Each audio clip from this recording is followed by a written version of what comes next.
नमस्कार। मैं हूं अशोक वानखड़े। आज सुबह से आपने टेलीविजन चैनल्स पे कई खबरें ऐसी परोसी जा रही है जिससे तो ऐसा लगता है कि पाकिस्तान से लेके राजस्थान तक और देश के तमाम मुसलमान नूह के दंगे के लिए रिस्पॉन्सिबल है और एक षड्यंत्र के तहत हिंदुओं को उत्पीड़ित करने के लिए यह दंगा शुरू हुआ है। कोई बदले की भावना से दंगा शुरू हुआ है। ऐसे असंख्य चीजें परोसी जा रही है। ये किसके हवाले से है, यह भगवान जानता है, क्योंकि सत्यता क्या है यह किसी को पता नहीं। गृह मंत्री वीज साहब स्वयं कहते हैं कि मुझे कुछ भी पता नहीं है। जो कुछ भी आपको पूछना है नूह के हिंसा के बारे में, दंगों के बारे में, कृपा करके मुख्यमंत्री जी को पूछिएगा। ये प्रदेश के गृह मंत्री बताते हैं। वो आगे कहते हैं कि ये जो दंगे भड़के, इसकी सूचना मुझे पुलिस से नहीं आई, ये सूचना मुझे प्राइवेट व्यक्ति ने दी है। वो आगे ये भी कहते हैं नूह की स्थिति क्या थी। एसपी सिंगला लंबी छुट्टी पे थे। पलवल के एसपी के पास ये प्रभार दिया था अतिरिक्त नूह का। जो एडिशनल चीफ सेक्रेटरी थे गृह मंत्रालय के टीवीएसएन प्रसाद साहब, वो जम्मू पे गए थे वैष्णव देवी यात्रा पर। तो सीआईडी सीधा रिपोर्ट करती है मुख्यमंत्री को। सीआईडी के पास जो भी जानकारी थी वो जानकारी गृह मंत्रालय से साझा नहीं की गई। यह बात प्रदेश के गृह मंत्री स्वयं ऑन रिकॉर्ड कहते हैं। वो सीधा मुख्यमंत्री को पूछने की बात कहते हैं। तो जो लगातार हम ये कह रहे हैं कि इन दंगों की पहले 10 दिन पहले ये खबर थी कि शायद दंगे हो सकते हैं। हो सकता है सीआईडी के पास दोनों तरफ की खबर होगी कि दोनों धार्मिक समुदाय तैयारी के साथ बैठे हैं। ये तमाम चीजें जब गृह मुख्यमंत्री के पास थी, सीआईडी के पास थी, तो नीचे गृह मंत्रालय के साथ क्यों नहीं साझा की गई? ये सबसे बड़ा प्रश्न आज हरियाणा सरकार के पास है। तो फिर क्या ये किसी षड्यंत्र के तहत होने दिया गया है? ये बार बार हम कहते हैं कि क्या पुलवामा की पुनरावृत्ति है? होने वाले दंगे को आप रोक नहीं सकते। यदि आप इसको भड़का सकते हैं तो इसका कहीं ना कहीं माइलेज आप लेना चाहते हैं। यदि ये आरोप विपक्ष लगाए, सवाल पूछने वाला मीडिया लगाए, तो फिर ये गलत कैसा हुआ? आज एक इंटरेस्टिंग बात ये हुई कि सर्वोच्च न्यायालय के बहुत सीनियर वकील है संकेत गोखले, वो राज्यसभा के सदस्य भी है, टीएमसी से है, तृणमूल कांग्रेस से। उन्होंने आज एक पत्र लिखा नूह के एसडीएम को, अश्विन कुमार को, और उस पत्र में उन्होंने कुछ सवाल उठाए।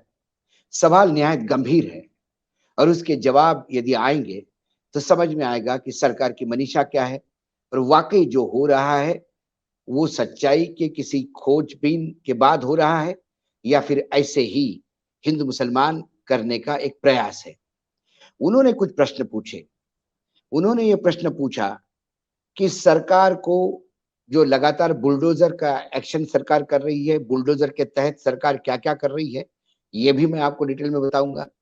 लेकिन जो बुलडोजर एक्शन हो रही है हरियाणा में, क्या वो इलीगल माइग्रेंट है? यदि आपको ये पता था कि वो रोहिंग्या या बांग्लादेश से आए हुए मुसलमान थे, तो उनका पता लगने में क्या दंगा होना जरूरी था? इसके पहले प्रशासन क्या सो रहा था? क्या प्रशासन ने इन लोगों पे पासपोर्ट एक्ट 1967 के तहत इलीगल वहां रहने के लिए कोई एक्शन लिया है, कुछ केसेस दर्ज कर दिए हैं? तो उसके बारे में मुझे जानकारी दे। उन्होंने कहा कि वीएचपी के गुंडे जो हथियार लेके कई जगह दंगों को भड़का रहे थे, उनकी पहचान की गई। क्या उनके घर पे बुलडोजर चलाए गए? ऐसे कुछ इंफॉर्मेशन आपके पास होगी तो आप मुझे प्लीज बता दीजिए। उन्होंने आगे कहा कि ये बार बार कहा जाता है कि ये रोहिंग्या मुस्लिम हैं, ये बांग्लादेश से आए हुए इमाइग्रेंट है, ये सरकारी जमीन पे अतिक्रमण करके इलीगल कंस्ट्रक्शन कर रहे थे। तो क्या ये सब की समझ सरकार को दंगों के बाद आई? इसके पहले प्रशासन सो रहा था क्या?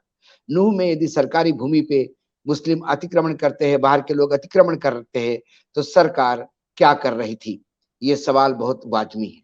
या फिर दंगों के बाद जब आपके चेहरे पे कालिक पुत रही है, तो उससे बचने के लिए आप ये ठिकरा किसी और पे फोड़ रहे हैं और फिर एक्शन बता के आप किसी एक धर्म विशेष को खुशियां पहुंचाने की बात तो नहीं कर रहे हैं।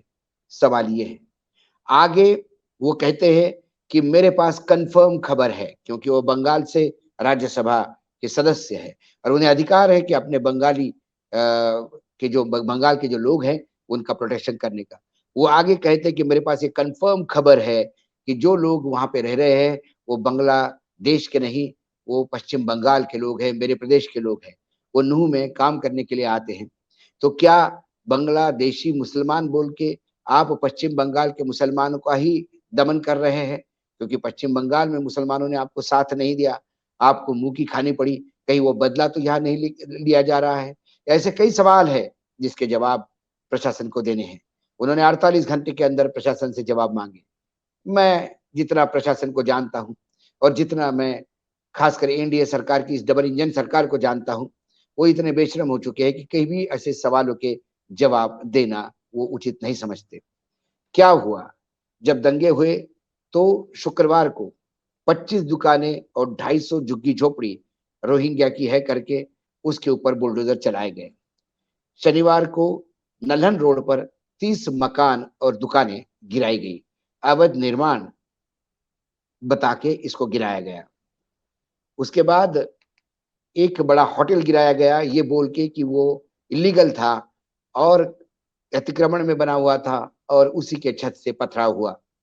तो क्या इंटेलिजेंस को यदि मालूम था वहां पत्थर इकट्ठा हो रहे तो इंटेलिजेंस सो रही थी क्या? यदि इंटेलिजेंस ने ये रिपोर्ट ऊपर दी तो सरकार क्या कर रही थी? ये इतना बड़ा कंस्ट्रक्शन, इतना बड़ा होटल इलीगल अभी तक कैसे वहां था? कौन पैसा खाकर इस इलीगल कंस्ट्रक्शन को वहां लीगली ऑपरेट होने दे रहा था?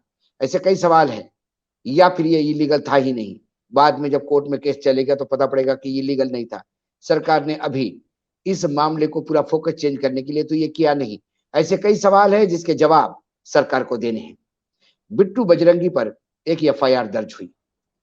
दूसरी तरफ एक मुस्लिम एमएलए है कांग्रेस का, उसकी सिक्योरिटी इसलिए निकाली गई क्योंकि उस पे भी ये आशंका है कि उसने भी दंगे भड़काने में एक रोल अदा किया, तो उसकी सिक्योरिटी क्यों देनी चाहिए? इसलिए उसकी सिक्योरिटी हटाई गई है, जबकि वो गुहार लगा रहे हैं कि मेरे जान को खतरा है। दूसरी ओर बिट्टू बजरंगी, जिसके खिलाफ पहले ही 2 एफआईआर थे, फिर एक एफआईआर फरीदाबाद पुलिस ने रजिस्टर किया 1 अगस्त को, और ये इसलिए दर्ज किया कि उसने फिर भड़काऊ भाषण दिए, नारे लगाए और दंगा करने के लिए लोगों को प्रोत्साहित किया। ये मैं नहीं कह रहा हूँ, ये पुलिस की एफआईआर कर रही है। लेकिन ताज्जुब की बात है, इस बिट्टू बजरंगी को जिस थाने में एफआईआर दर्ज हुई, वहीं से इसको जमानत भी मिलती है। तो बिट्टू बजरंगी जो जिसके ऊपर ऑलरेडी एफआईआर दर्ज है, 2 जिसके ऊपर एक नई फ्रेश एफआईआर दर्ज हो गई है, ये लगातार लोगों को दंगों के लिए उस्काता है, ऐसा एक आरोप है। इसके बावजूद उसको पुलिस ही अपने लेवल पे जमानत देती है। पुलिस कहती है क्योंकि इसके ऊपर जो धाराएं लगी वो धाराएं 7 साल की सजा से कम वाली है, इसलिए ये हमें अधिकार है कि हम दे सकते हैं। तो क्या यदि बिट्टू बजरंगी है तो उसपे ऐसी धारा लगती है जिसपे आप थाने से ही जमानत दे सकते हो, और यदि कोई मुसलमान है तो उसपे पॉस्को का जैसे पॉक्सो या यूएपीए जैसे धाराएं लगती हैं जिसकी जमानत होना मुश्किल है। क्या पुलिस भी भगवे रंग में रंग गई है, या पुलिस निष्पक्ष काम करने की बात करती है? ऐसे कई असंख्य सवाल है जो बार बार इस बात को रेखांकित करते हैं कि नूह का दंगा क्या ये 2024 के लिए एक नींव डालने का काम कर रही थी? क्या नूह के दंगे को पहले पाकिस्तान से जोड़ा गया कि पाकिस्तान से एक आदमी गलत आईडी बनाकर नूह के दंगे को भड़का रहा था? ये प्रशासन कह रहा है। बाद में कहते हैं कि इसके तार राजस्थान से जुड़े हुए हैं। ऐसी कई बातें हैं। यदि बुलडोजर चलने हैं तो फिर उस 4 लोगों के घर पे क्यों नहीं चलते जिन्होंने एक मस्जिद को जलाया गुड़गांव में और उसके जो मौलवी था उसकी हत्या की? जब ये 4 लोग गिरफ्तार हुए तो गुरुग्राम के ही सेक्टर 57 में आज एक महापंचायत ऑर्गेनाइज की, और ये महापंचायत कब ऑर्गेनाइज हुई है हो रही है जब धारा 144 बन रही है। क्या हरियाणा की पुलिस धारा 144 में किसी एक धर्म समुदाय या विशेष समुदाय को छूट देती है कि ये धारा सब्जेक्टिव है, आप पे लागू नहीं होगी। पुलिस ने कहा कि हमने छावनी बना के रखा है, घेर के रखा है, लेकिन धारा 144 में इतने ज्यादा लोग इकट्ठा हो कैसे रहे हैं, इस पे पुलिस मौन है।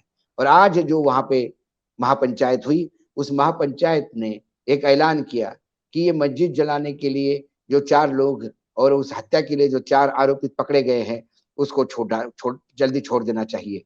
उन्होंने कहा कि खट्टर साहब इस्तीफा दे और मेवात का प्रदेश उत्तर प्रदेश में जोड़ दिया जाए, ताकि हमें योगी जैसा एक मुख्यमंत्री चाहिए जो आगे, आप समझ गए हैं कि जो पेच कस दे वाली बात है। तो खट्टर का इस्तीफा मांगा जा रहा है, क्योंकि खट्टर वो एक्शन नहीं ले रहे जो योगी ले रहे हैं। इससे आपको समझ में आता है कि पुलिस कितनी हतप्रत है। पुलिस बिट्टू बजरंगी को ही जमानत देने के लिए मजबूर नहीं, पुलिस 144 धारा लगने के बाद भी ये महापंचायत आयोजनकर्ताओं के खिलाफ कोई एक्शन नहीं लेती। इसके पहले पटौदी में कुछ लोगों ने, हिंदू संगठनों ने रोष मार्च निकाला उनके खिलाफ और भड़काऊ भाषण दिए, भड़काऊ नारे दिए। उनके खिलाफ पटौदी पुलिस ने एफआईआर दर्ज की और कहा कि 144 धारा होते हुए आपने जुलूस क्यों निकाला। कम से कम पटौदी पुलिस ने कहीं तो थोड़ा बहुत जमीर दिखाया कि कम से कम उन्होंने एफआईआर तो दर्ज की। लेकिन गुड़गांव पुलिस इतनी हतप्रत कैसी है कि वो 144 के वहां आंखों के सामने देखती है, वीडियोग्राफी करती है, लेकिन एफआईआर दर्ज नहीं करती। यही कारण है कि वहां कुछ लोग पागल होकर जो चाहे वो कर रहे हैं। पानीपत में, खासकर सेक्टर 25 में जो गीता मॉल है, उसके वाली जो एक आगे सड़क जाती है, उस सड़क पर 15-20 मोटरसाइकिल वाले हाथ में हथियार लेके आए और कुछ टारगेटेड एरिया में घुसकर वहां एक धर्म विशेष लोगों की दुकानें जलाई, उनके घरों पे हमला किया और उन्हें जख्मी किया। पुलिस ने कहा कि हमने उनको एफआईआर दर्ज की है, कुछ को धर दबोचा है, लेकिन फिर उनको जमानत मिल जाएगी। क्योंकि क्या ये सरकार जो कहते हैं कि हम सभी धर्म के लोगों को साथ में लेके चलते हैं, सब धर्म समभाव की बात करते हैं, प्रधानमंत्री जी बार बार अपील करते हैं कि सभी लोगों को साथ में लेके चलने की, तो क्या ये अपील सिर्फ एक नकली अपील है या ये दिखाने की अपील है? दिखाने के दांत और खाने के दांत अलग अलग है। खाने के दांत वो है जो हरियाणा में दिखाई देते हैं, बिट्टू बजरंगी को तुरंत जमानत मिलती है और बाकी लोगों को जेल में रगड़ा जाता है। इस तमाम सवालों को जवाब देकर हरियाणा सरकार तो मौन धारण किए है। गृह मंत्री हाथ ऊपर करते हैं, मुख्यमंत्री बोलने को तैयार नहीं है। प्रधानमंत्री तो मणिपुर से लेकर नूह तक चुप्पी साधे हुए हैं, क्योंकि उन्हें लगता है कि 2024 के चुनाव में और तो कुछ चल नहीं रहा है, महंगाई से तो कोई निजात दिलवा नहीं रहे हैं, बेरोजगारी का भूत जो है वो उनके सर पे मंडरा रहा है, उससे वो खुद भाग रहे हैं। ऐसे में स्वयं 2024 में बेरोजगार न हो, इसलिए एक नया रास्ता वो कहीं ना कहीं दंगों का तो ढूंढ नहीं रहे हैं। यही लगता है, क्योंकि इन दंगों का राजस्थान तक का आपने रिलेशन निकाला, इन दंगों का पाकिस्तान तक का आपने रिलेशन निकाला, और ये दंगे अभी भी सुलग ही रहे हैं। नूह के दंगे पूर्ण रूप से कंट्रोल में नहीं है। आज भी 2 जिले ऐसे हैं जहां पे इंटरनेट बंदी है, कहीं ना कहीं छूटपुट घटनाएं होती रही है। कोई मोटरसाइकिल लेके निकलता है, इन लोगों को प्रोटेक्शन कौन दे रहा है? इन लोगों को अभयदान कौन दे रहा है? मैं किसी एक धर्म के लोगों का पक्ष नहीं लेना चाहता। मैं स्वयं हिंदू हूँ, मैं हिंदू धर्म में बिलीव करता हूँ और मैं एक सनातनी हिंदू हूँ। मैं भगवान में भी विश्वास रखता हूँ। मैं नास्तिक नहीं, मैं आस्तिक हूँ। इसके बावजूद यदि देश संविधान से चलता है और संविधान में सभी धर्मों का बराबर का अधिकार दिया हुआ है, यदि संविधान की शपथ लेने वाले मुख्यमंत्री को और प्रधानमंत्री को और गृह मंत्री को, चाहे केंद्र के हो या राज्य के हो, उन्हें सभी का पूर्ण रूप से सुरक्षा देनी है।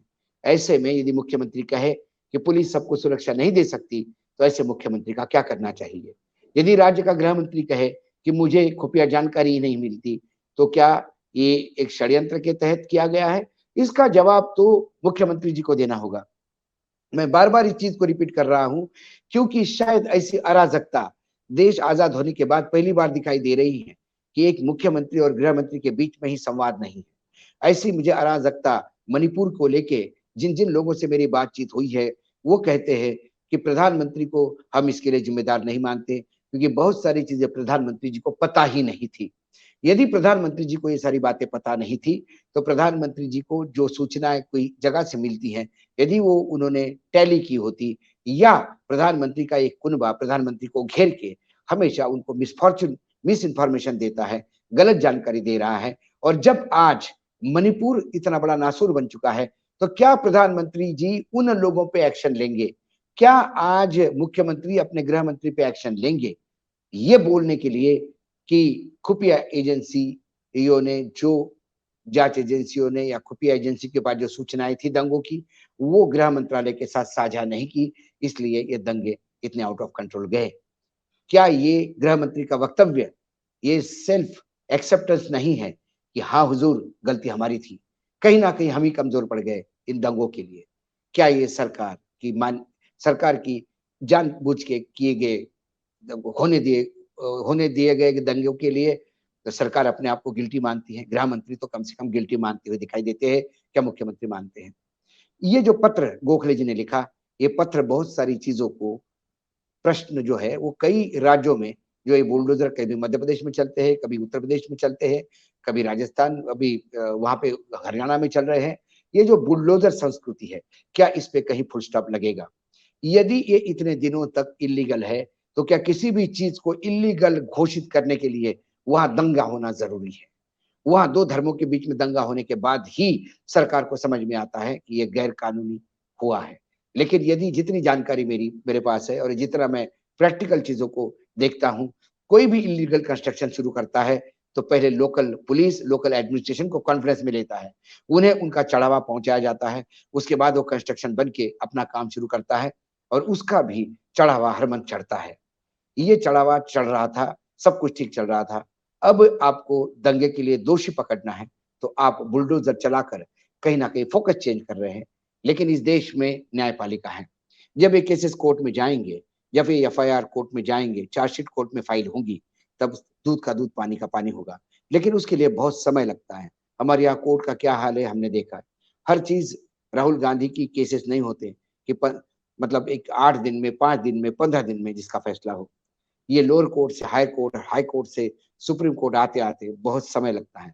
लोअर कोर्ट की देश में क्या स्थिति है, ये अम, सुप्रीम कोर्ट के जस्टिस न भूषण गवई जी ने राहुल गांधी के केस में रेखांकित किया है।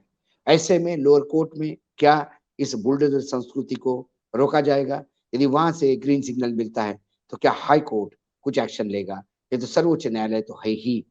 वो सवाल सर्वोच्च न्यायालय भी पूछेगा, जो आज संकेत गोखले ने पूछा है।